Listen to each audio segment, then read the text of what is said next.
Hey, what's up guys? Welcome back to my channel. Today is a very fun recipe. I'm going to be playing around with a new take on the classic steak and potatoes combo. It's going to have a little horseradish in there, New York strip loin, and a crispy potato stack that alone is worth giving this one a try. So without further ado, let's dive into this recipe.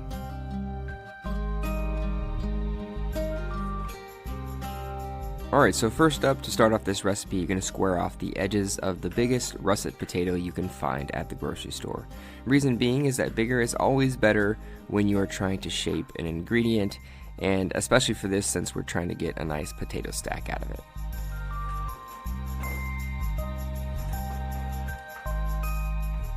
Next, you're going to grab a Japanese mandolin and slice the potato into slender slices, maybe the thickness of a credit card or so.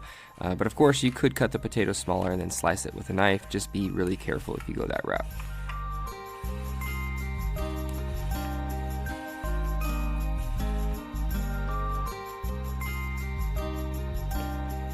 Once all the slicing is over with, you're going to stack the center cut potato slices into a sort of deck of cards shape, and then you're going to trim the edges to make a very even rectangle shape.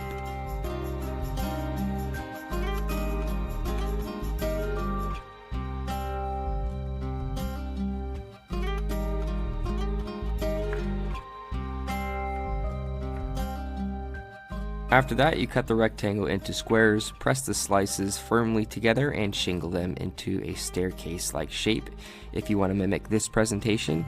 Then you're going to fry them at 325 degrees Fahrenheit with a little bit of canola oil for about 4 to 5 minutes, or until crispy and are a solid golden brown.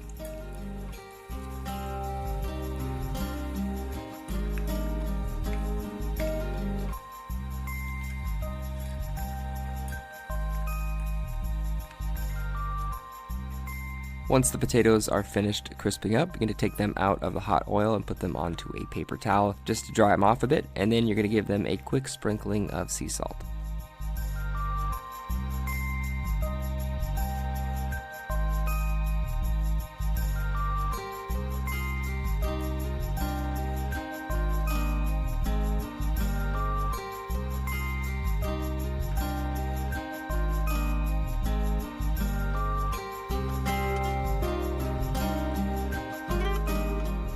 Alright, so now that the crispy potatoes are done, clear off your workstation and it's time to start cooking the steak.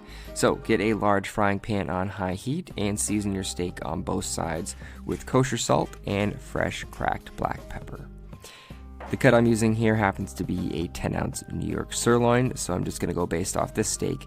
But you're going to fry the steak on both sides for about 4 minutes, and halfway through the process, just about right after the first flip, you're going to add a few pads of butter, a sprig of thyme, and some crushed garlic just to baste the steak with.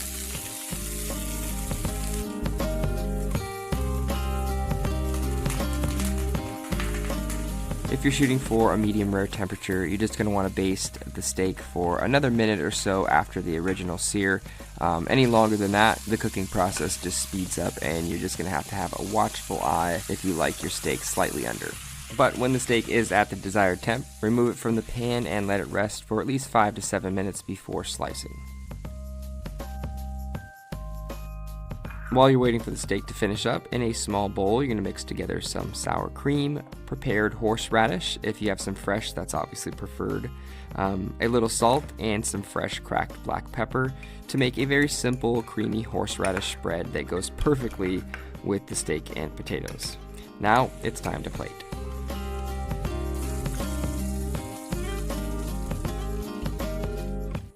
The first thing to go down on the plate is the horsey spread. So here I'm going to do a little smear of it with a mini straight spatula.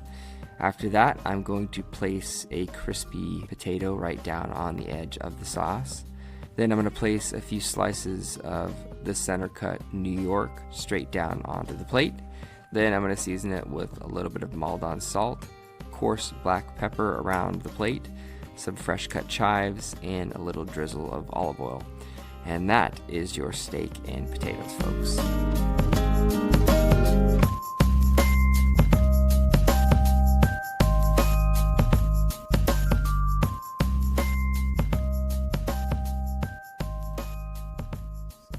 here.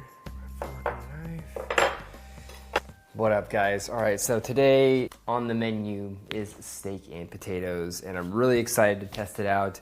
I've already had a little nibble of the steak, and it's very, very good. And I've already tested the potatoes before. I actually did Instagram stories and posted a couple pictures on my Instagram. So if you guys follow me on that platform, you'll know what this is all about and sort of where this dish came from. It's a very simple play on steak and potatoes. I'm definitely a steak and potatoes guy. I love some mashed potatoes. I love baked potatoes. I love crispy potatoes, and I love steak. I'm gonna dive in, tell you guys how I did, how the flavors and the textures are, and see how it turned out. So, all right, let me dive in. First, the crispy potato. Oh. It's so crispy. And it's actually still steaming, wow. See, potatoes, man, they have like crazy heat retention. And a little bit of steak, of course, and this horseradish cream. I'm a big fan of horseradish.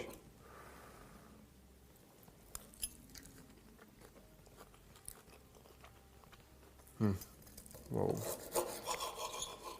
It's like crispy baked potato flavor because you have that really pronounced potato flavor. And then a little bit of the sour cream, the horseradish, some of the chives, and then a nice juicy slice of steak. It's a really memorable savory meal. I'm gonna take another bite.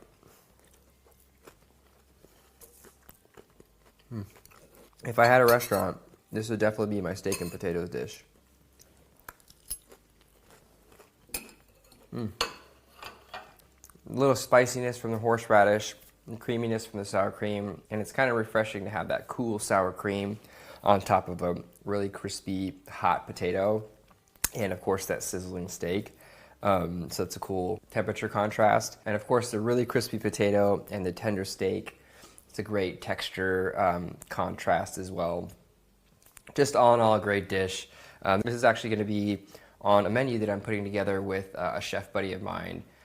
His handle on Instagram is a cook named Matt. His name is Matt Broussard. We're throwing a 5-course menu together in Napa, California for about 60 guests or so. There's still, I believe there's some tickets available. So if you want to check out the link below, I'll put the details down there if you guys are interested in picking up a ticket, or if you're, in town somewhere around Napa and you want to join us and have some really good food. The details will be down in my description box. But yeah, this was a really good dish. I'm really excited about it. I'm really excited to share it with a bunch of people and cook for a bunch of people. But yeah, hopefully you guys enjoyed this recipe. Love the flavor combos, and definitely a dish I'll be making again. If you guys did enjoy it, make sure you give this a thumbs up, click that like button, comment down below for future video requests, things you want to see on my channel. Subscribe at the end of this, and I will see you guys next time with another recipe. Later, guys.